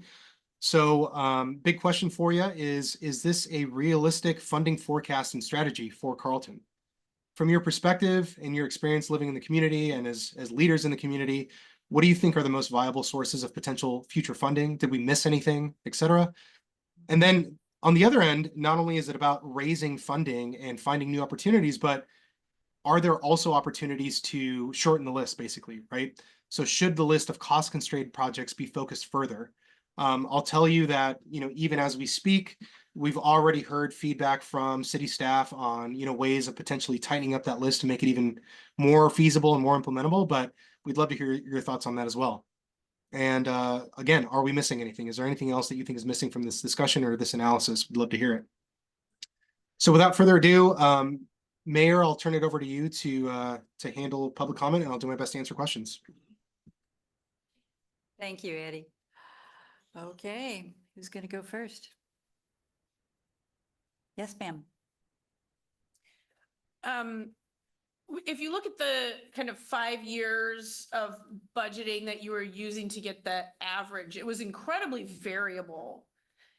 And I realize the average is a reasonable idea, but I will admit I'm a mathematician. And so when I look at data that looks really, really variable like that, I'm concerned about using averages. Yeah, fair. So I guess I would like it to be kind of, I would like it to be noted that those estimates, or the actual costs and the estimates seem a really wide spread. And so it's hard for me to think that those future forecasts wouldn't have a really wide variability as well. And then I also would like a clarification when you were giving the near term, medium term, and long term annual costs, was that kind of taking the whole bucket of stuff and thinking about how to distribute that annually? Because I'm not sure I understand that annual cost estimate if we're thinking about 20 years and all of these projects. Does that make sense? Yeah, it does. It does. So let me try to address your first comment, and you're absolutely right. So we actually saw a ton of variability in the adopted budgets and the actual spending. So that's just to prove your point that what's adopted, what's actually spent, and what we can count on over the long term are highly variable. So there's certainly a huge margin of error there. So we can certainly note that. With regard to your second question, yes. So you know, typically what happens, and I'm pretty sure what happens in Carlton is, you know, these projects are planned for, the plans get adopted, and then as funding becomes available, they, you know, graduate and move into the capital improvement plan, right? Where funding is, you know, discrete funding is identified, a specific schedule is made, and then you can really, you know, map out your spend on a more reasonable basis, right? For a 20-year plan, you know, it would be pretty artificial for us to try to say, well, here are the first 10 projects you're going to do in year one, and you know, here's the next bucket, et cetera. So yes, it basically takes the entire bucket of near-term funds and then just spreads that money out over 20 years to try to get, again, kind of a ballpark estimate of like how big is the gap that we're looking at, order of magnitude wise, and you know, how dependent on external funding or new sources of local funding would the city need to be in order to fund some of these projects. So yeah, I will admit I'm not a mathematician, and this is certainly not like, you know, high level mathematical analysis, but it's just typically how we've done these, given that there's so much uncertainty in these 20-year plans. Thank you. Does anybody else have a question? Yes. Go. Yes, go ahead. Eddie, actually have a question about the SDC funds. Yes. I know that they're tied to impacts from development, and that if it's not, so I guess I'm confused how we've raised SDC funds to fund transportation projects that were outside of a development. So so it seems like when you're building a development, you do SDC funds, for example, to build a new sewer pump station because you have increased capacity because you've added more people that are using the sewage system. And it seems like every traffic study that comes across the board says no impact Right. when we have a new development built. So I'm wondering how we can leverage SDC funds to reflect that actually we're adding more people to our community who will be using our streets, all of our streets, not just the streets within their development. So is there a way to do that? Yeah, I mean, that's a great question. I mean, I think the low-hanging fruit there, if you will, is that you're right. I mean, I think for new system expansions, new capacity, I think the case for transportation STCs is pretty clear. For example, we've been working with Scott and ODOT to think through the modeling, the traffic modeling for the Second Street development. So, you know, we recognize that development is going to have impacts not only on Oregon 47, but also on the local street network. And that affects how we think about bike lanes on Wilson, for example. And, you know, that brings us to the collector street standard that we were talking about, right? So I think for those types of projects where there's going to be significant expansion of the city's collector street system or arterials, you know, I think the case for leveraging funds, SDC funds, to build streets to those TSP standards is there. I think, you know, the part two of your question about how you address increasing capacity system-wide, you know, I guess I just don't know enough about how your SDCs are organized specifically to be able to answer that. But the direction, again, that we received from staff is that, you know, they are restricted. They can't be used to address existing system deficiencies. So even if you're increasing capacity elsewhere in the city, it doesn't seem like those funds would be able to be leveraged elsewhere. So that's one of the big limitations of SDCs. Yeah, I don't know if that's a great answer. Shannon, if you're in the room, would you mind maybe sharing your thoughts on this? Because I know you've done a lot of thinking and work on this. Doesn't necessarily address your specific question, Counselor, but the reason why we did the most conservative approach is because by state law, SDC use is so limited. And so we wanted to make sure that they were considered as a more of like a bonus, quote unquote. If we can use them for a project, then great. But when we're considering about the cost constrained projects, we wanted to make sure we were doing it conservatively because we couldn't necessarily count on SDC funds because of their limited use by state law. Are there any other questions? Yes, Jose. You know, I was looking at the options to raise funds and a fuel tax, a flat fee for the TSP. We are broke, okay? And I'm an engineer. I've worked in construction for 44 years, and projects, they cost money. And our town is already struggling with money. And maybe I'm crazy here, but we have tourists. We made this place a wine destination. They can afford to come to this place and have fun, have wine, rent a house for the weekend. And like I said, I don't know if this is feasible, but is there any way, I don't know how many bottles of wine they are sold every weekend or throughout the year. Is there any way to create a fee per bottle of wine? $1.50, $1? I don't know. Is that feasible? The same goes to the vacation rental for the weekends. Can we add a fee? I mean, they can afford $300 a night. Probably can afford 10 more bucks a fee for renting a home. Are those ways to raise money? I mean, I was thinking of fuel gas, even if the Carlton Corner sells $2 million, 2 million gallons of gas a year, that's only $60,000. Not a lot. But we have, this is a tourist destination, and people with money come to this town. And I don't know that's feasible. I don't know that's legal. I mean, I'm just thinking, I don't know how many bottles of wine, but can we charge a fee? You know? Per bottle of wine, can we charge a fee per night of staying in our town in those rental homes? I mean, it's something we could explore to raise money because this TSP is going to take a lot of money. I heard people coming last time and they love trees, but we cannot afford them. Okay, so I don't know. We need to find other ways to try to raise the funds.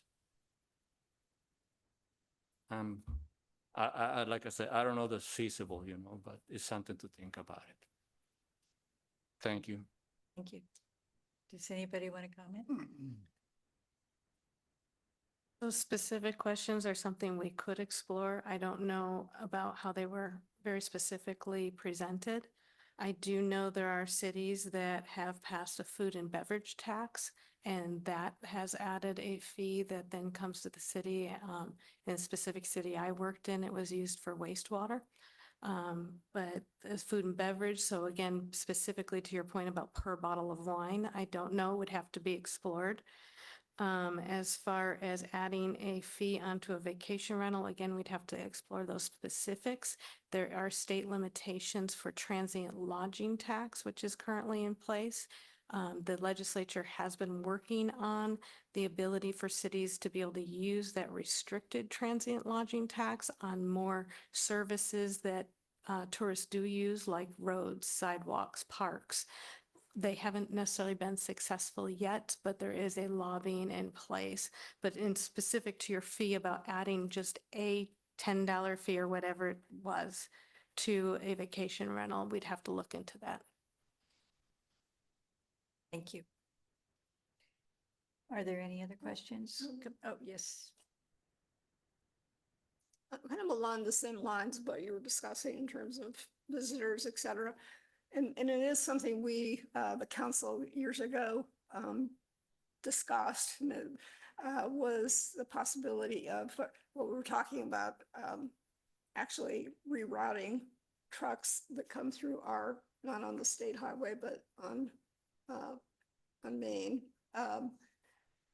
to reroute them so they don't, put the strain on our roadways. So, but along the lines of the fee, and I don't think that's necessarily possible, but along the lines of fees, I'd like to explore the possibility of implementing fees for our the trucks that pass through this community. Because they put a huge strain on our road system. Repairs, et cetera.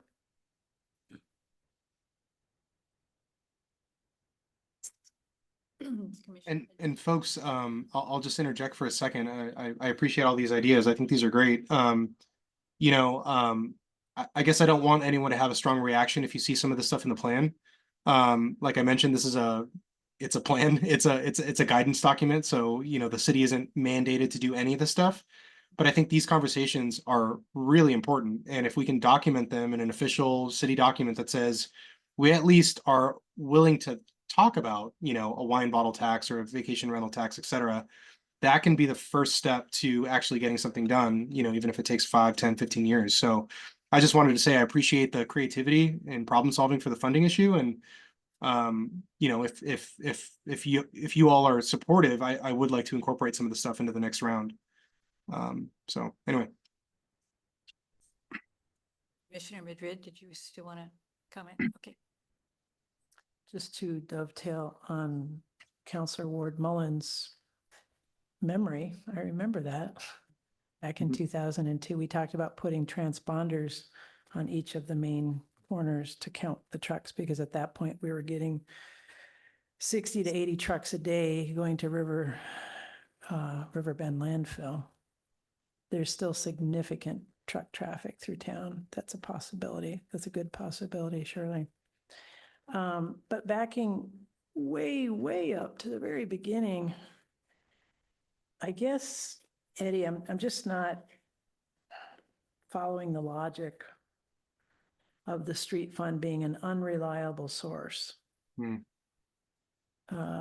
includes the gas tax and Carlton Corners, along with the state allocation. That was $186,000.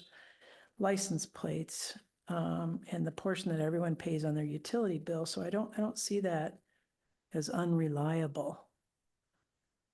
And yet somehow it magically becomes reliable when there's transfers to the CIP. So given the heavy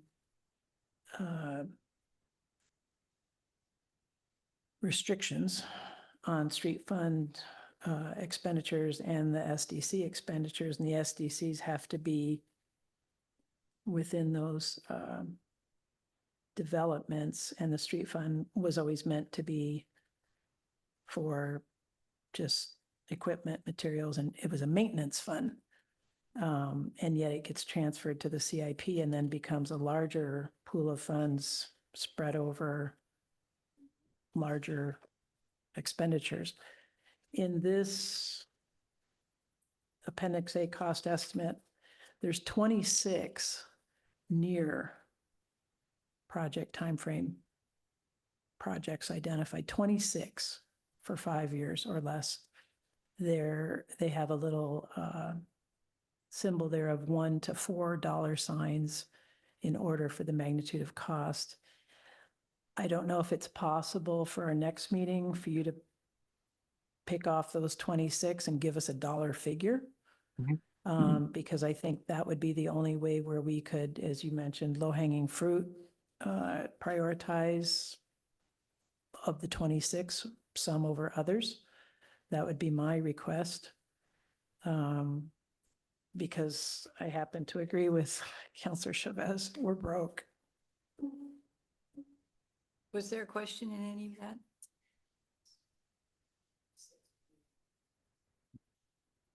Mayor, I think there was maybe a little question in there with the street fund not being not being unreliable. Is that correct, Councilor? I can speak a little bit to that. It wasn't that the street fund is unreliable. As you pointed out, it's a maintenance fund. And it also contains the personnel costs of our employees that service the streets. And so it was more of, as you pointed out again, is that there's a piece of the street fund that then is transferred to the capital improvement fund. What's left in the street fund is for personnel costs, maintenance. And so the more capital And I would always encourage any capital project that we consider maintenance, long-term maintenance, that we maintain what we've done. So then that puts an additional strain onto the maintenance portion, the street fund, increasing personnel costs with healthcare, PERS, whatever. Those also do an additional strain onto the street fund. So that's why the conservative was just count on that transfer to the capital fund, because the more maintenance you're requiring out of the street fund reduces the ability to transfer to that capital.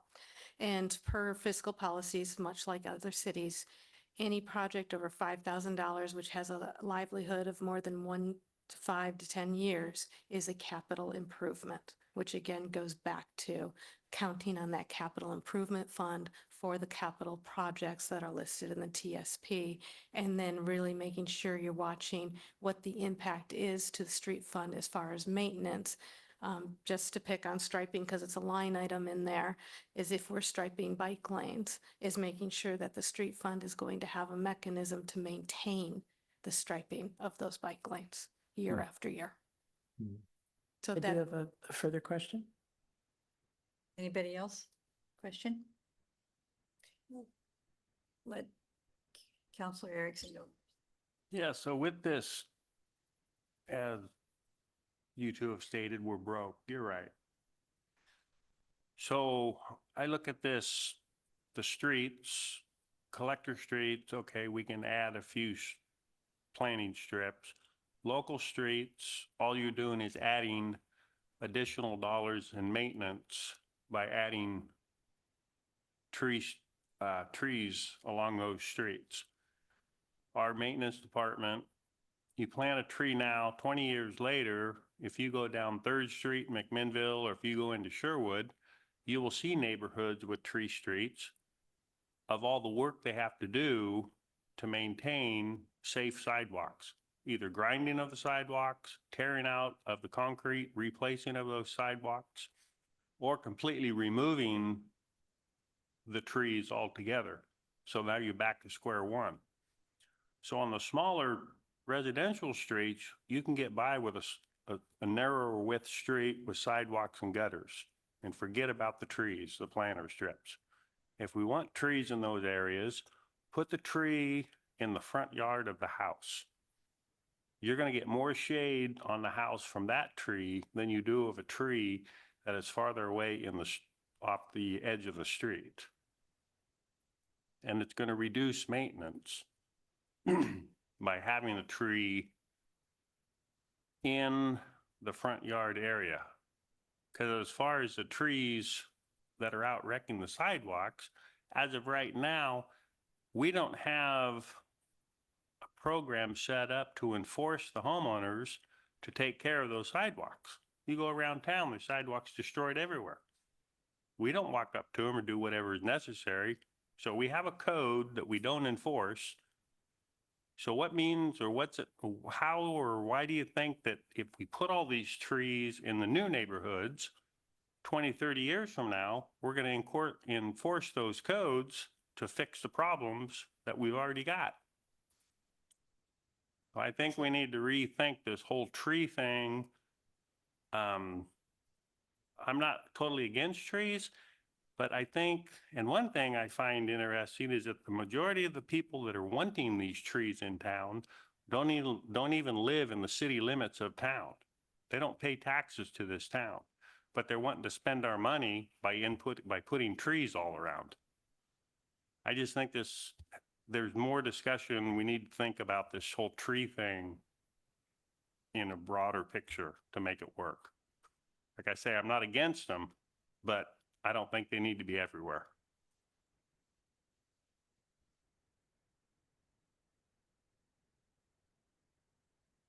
With all due respect, I do have a lot of respect for you. But I fundamentally disagree with almost all of your statements. And for one thing, if we don't enforce codes and that's resulting in sidewalk degradation, well then enforce the codes, for God's sakes. I mean, that seems simple. You enforce the codes. And that does cost more money for people who are moving into our new subdivisions and impacting our community as a whole. That's correct. The homeowner is responsible for maintaining the planting strip and the sidewalk. And it is possible to enforce those codes, as we should, being that we are in fact broke. That's just fundamentally nation, I mean, just, it's American cities across the nation have trees on their streets. It's an American tradition. It's happened since colonist times. I don't know if you read any of the footnotes. Colonists put trees on their streets in the original colonies in the East Coast. But I do have an additional comment. Actually, I'll cede my time because somebody else might have something else to say. Commissioner Madrid? There we go.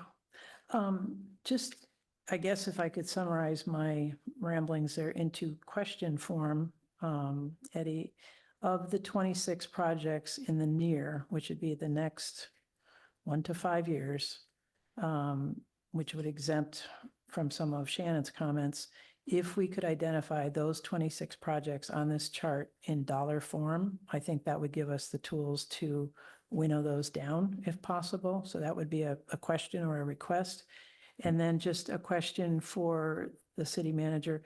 When you mentioned labor costs and PERS and whatnot, are you talking about our public works workers? Okay. And how many people do we have in public works? How many employees are there? For the budget, 0.4 FTE is applied to the street fund. Okay, but how many actual employees are in public works in 5. Carlton? 5. Okay. But only 0.4 FTE is applied to the street fund. And then would you ever foresee, because I'm guessing it would be true, but I don't know, for any of these projects being contracted out? Absolutely. Okay, so it's not, Striping is often contracted out because we don't have the equipment or the skill Right. set. okay, and that's why I kind of was questioning that, the PERS or whatever, because that's in their bids. That's all I have. And so hopefully, yeah, if we could, we'll deal with the mediums and the longs when we're really in the red, but in the next 0 to 5, it would be helpful for me in planning to have those nears with the single dollar sign, the double dollar signs, and the $4 signs have actual figures associated with those. That would be helpful. Thanks. Councilor Nordstrom? Commissioner? I totally recognize the aspirational nature of this and I appreciate that. And I think it's important to put aspirations in writing because you're never going to get there unless you actually try. And even if we get halfway there, that's better than where we are. So I recognize that. And I think one of the things that I think is also really important, I know there are going to be some open public meetings around this. And I think we can get caught in the weeds of like how much all this costs and it's overwhelming. Like we can't afford all this. What do we afford?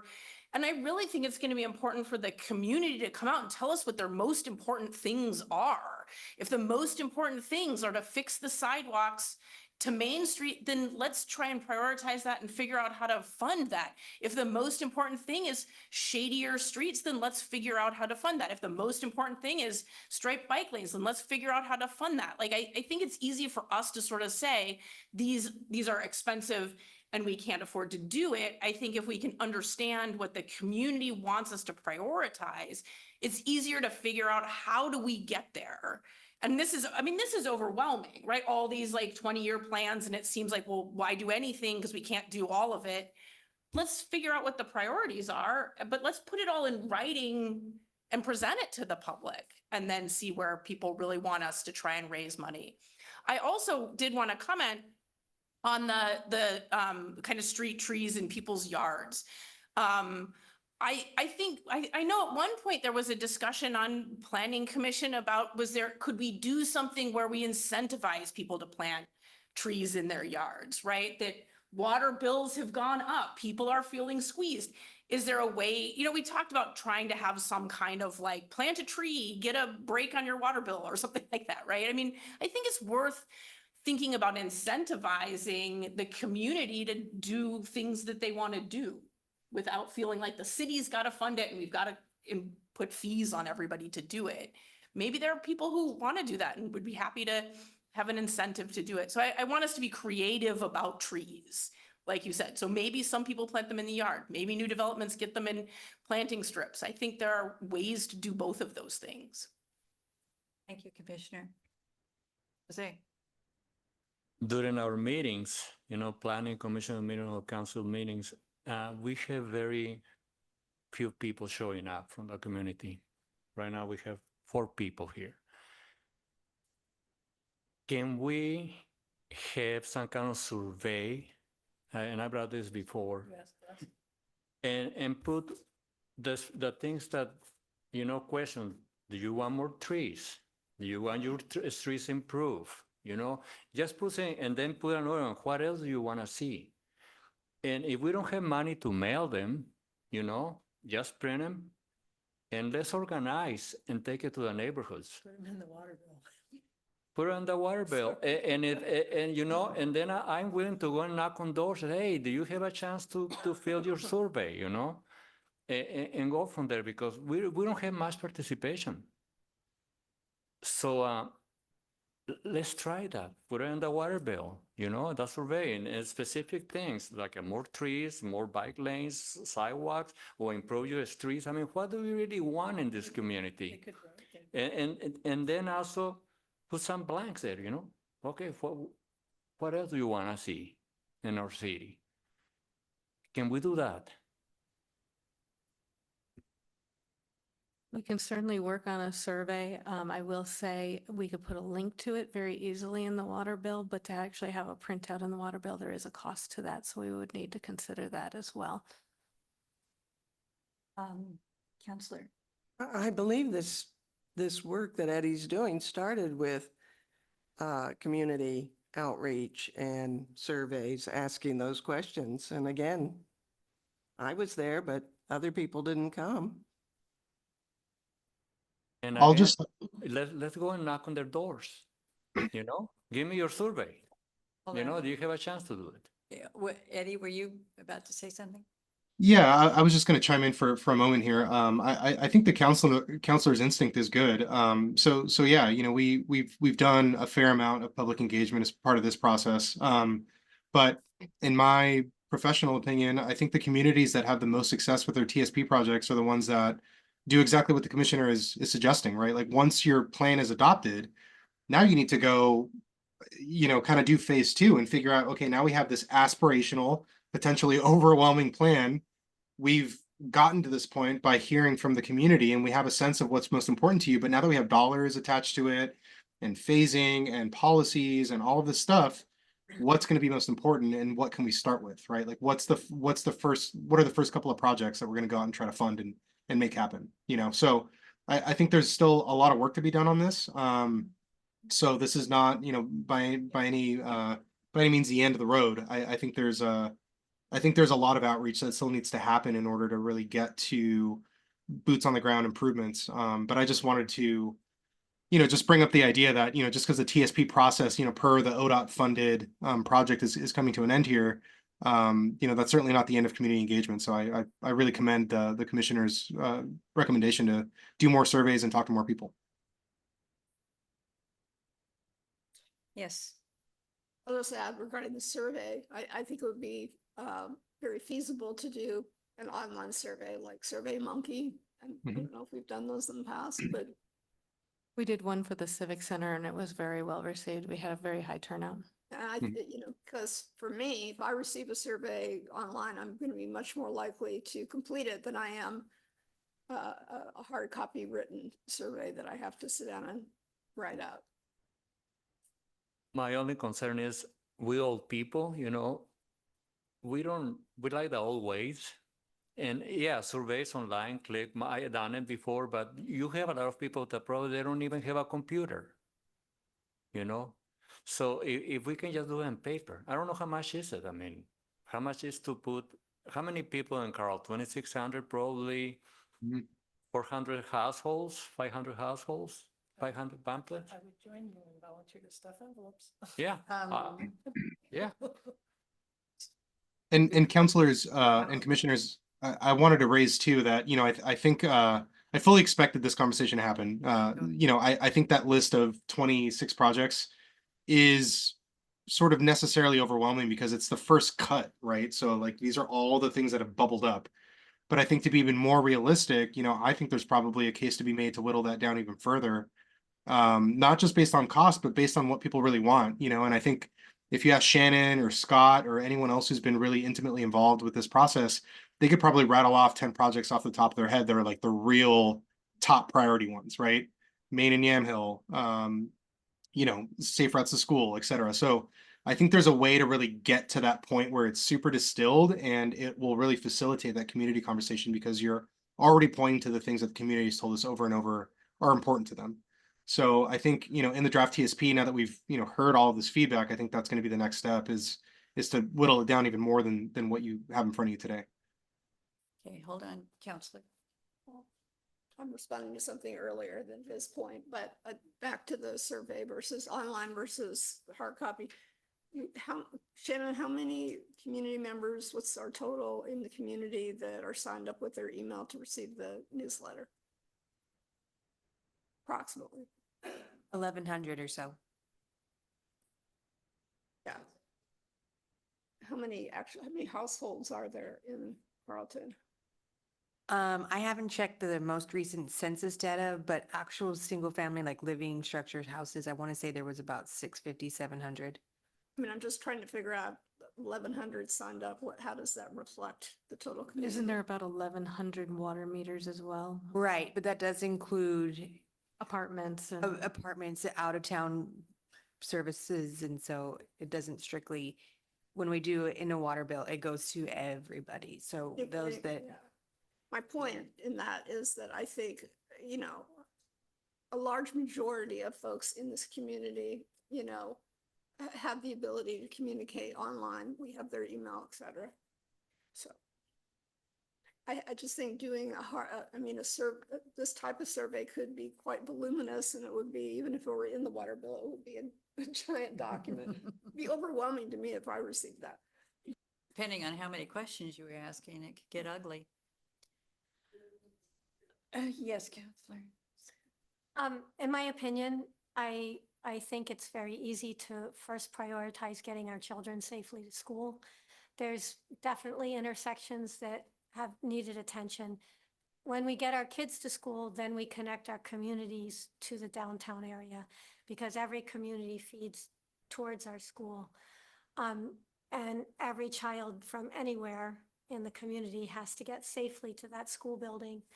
If we get kids who can walk and cycle to school safely and their parents are confident of that, all of a sudden we have reduced traffic. We have less traffic on the roads. We have less congestion at intersections.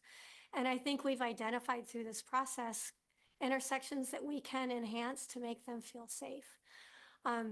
I know from my experience in Lafayette when I worked at the school there, when they put a flashing beacon there, there was an orders of magnitude of children who would be at that crosswalk in the morning safely getting across the highway.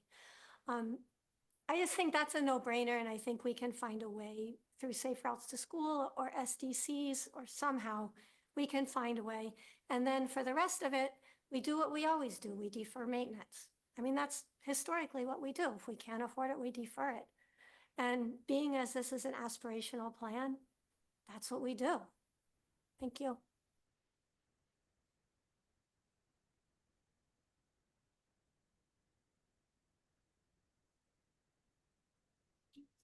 Just one final closing comment, not a question. I just want to thank the folks that are here today, the 8 people that came last meeting. And I just want to push back a little bit about what Councilor Erickson said. Everybody had a Carlton mailing address that was here. There were the 2 women that were right here in the core area that talked about walking with their grandkids. And I would never, ever want anybody to feel unvalued or disrespected for their opinions in coming. So thank you, and please continue.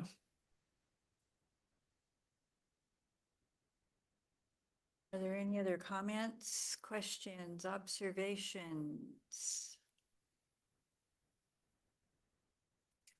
Okay, folks. Where do we go from here? Just got a couple more slides, Mayor. Thank you.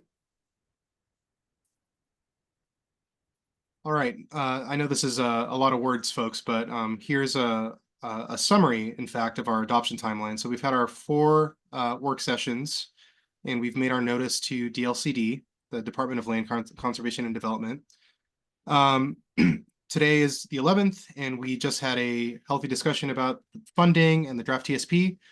What we're looking forward to next is the first public hearing. So that will be with the Planning Commission on September 8th, where we'll review the draft updated TSP.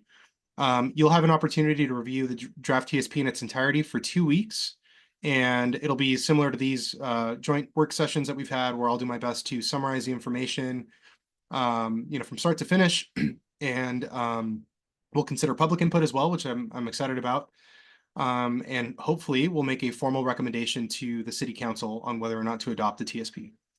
At that point, we'll gather all the feedback from the planning commission, the public, staff, etc., and we'll revise the TSP one more time, and that will be the city council draft of the draft TSP.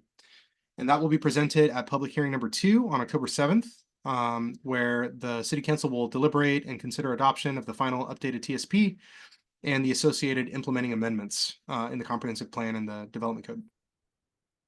And last but not least, we have final adoption. So, that is all we're scoped to provide per our contract with ODOT and the city. We're hoping that we get to resolution by the end of October, in which case the plan should be adopted by November upon ordinance and will be incorporated by reference into the City of Carlton comprehensive plan. And like we just talked about, I think, I'll continue to reiterate the point that even after the plan is adopted, that's really just the first step. And I think it sounds like there's a lot of energy, there's a lot of creativity in the room in terms of how we can get these things funded and how we can work with residents and community members to become a part of implementation. So that'll be the end of this process, but the beginning of the rest of the 20-year planning horizon. So hopefully that's exciting to you all. And I just wanted to reiterate when you will see the draft TSP. So again, you'll have 2 weeks to review. You'll receive it on August 25th. I know I stumbled on dates earlier. I didn't want to overcommit, but this is the official date. So Planning Commission draft TSP on August 25th.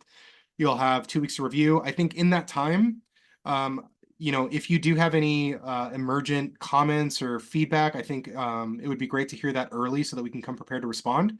If not, we'll talk about it at the public hearing, and I'll do my best to address your concerns and questions. I want to emphasize that last point. We are specifically giving 2 weeks to review. You're going to see when you get it. We're going to ask you after that first week, if you've got questions or things you want to see addressed, please don't wait to the hearing. Send them to us so that we can get them to Eddie so that he can provide a substantive response rather than I'll get back to you. And then we're moving on to the city council recommendation. So please spend the time in that first week to really review that document and get feedback to us.